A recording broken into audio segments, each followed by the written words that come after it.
இந்த கல்யாணத்துக்கு என்ன மாதிரியான ஹோமங்கள் மேடம் கல்யாணத்துக்கு வந்து பெண்களுக்கு வந்து கந்தர்வ ராஜ ஹோமம் பண்ணுவோம், ஆண்களுக்கு வந்து சுயம்பர பார்வதி ஹோமம் பண்ணுவோம். நவாம்சத்தில் எடுத்து அது வந்து சுக்கிரன் செவ்வாய் எங்கே இருக்கோ அதை பொறுத்து ஹோமம் பண்ணுவோம். சில பேருக்கு காரிய சித்தி ஆகாது, அந்த மாதிரி இருக்கிறவங்களுக்கு பண்ணி கொடுப்போம்.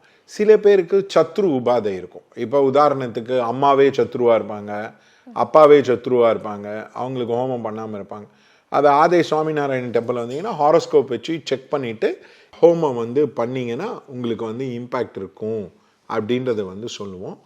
அதே மாதிரி சில பேருக்கு வந்து கன்ஃபியூஷனாக இருக்கும், என்ன மாதிரி ஒரு ஜென்ட்ஸ் வந்து வரணும், என்ன மாதிரி லேடிஸ் வரணும்னு கன்ஃபியூஷனாக இருக்கும்.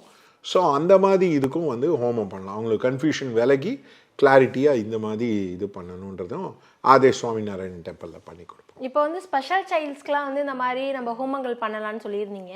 அதை விட வந்து இப்போ நிறைய பேருக்கு வந்து இந்த கல்வி அப்படிங்கிற விஷயத்துல கொஞ்சம் பின்தங்கியே இருக்காங்க. அந்த மாதிரி வந்து படிப்புமே என்னுடைய ஆமாம் மேடம். இப்போ உதாரணத்துக்கு நீங்கள் 10th 12th எக்ஸாம் எழுத போகிறீங்க அப்படின்னா அந்த லாஸ்ட்டு 60 days இல்லை 90 days வந்து பூஜை பண்ணுவோம்.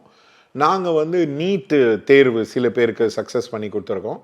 எல்லாருக்கும் பண்ணி கொடுக்க முடியுமான்றது எங்களுக்கு தெரியல, ஆனால் நாங்கள் சொல்லி தான் எடுப்போம் அது. அதே மாதிரி இப்போ உதாரணத்துக்கு வந்து அவங்க வந்து இம்ப்ரூவ் பண்ணும், இப்போ மேக்ஸில் இம்ப்ரூவ் பண்ணும், சயின்ஸில் இம்ப்ரூவ் பண்ணும், மெமரி இம்ப்ரூவ் பண்ணுன்னா அதே சுவாமிநாராயணன் டெம்பிளுக்கு வந்தாங்கன்னா அந்த மாதிரி பூஜை பண்ணி வைப்போம்.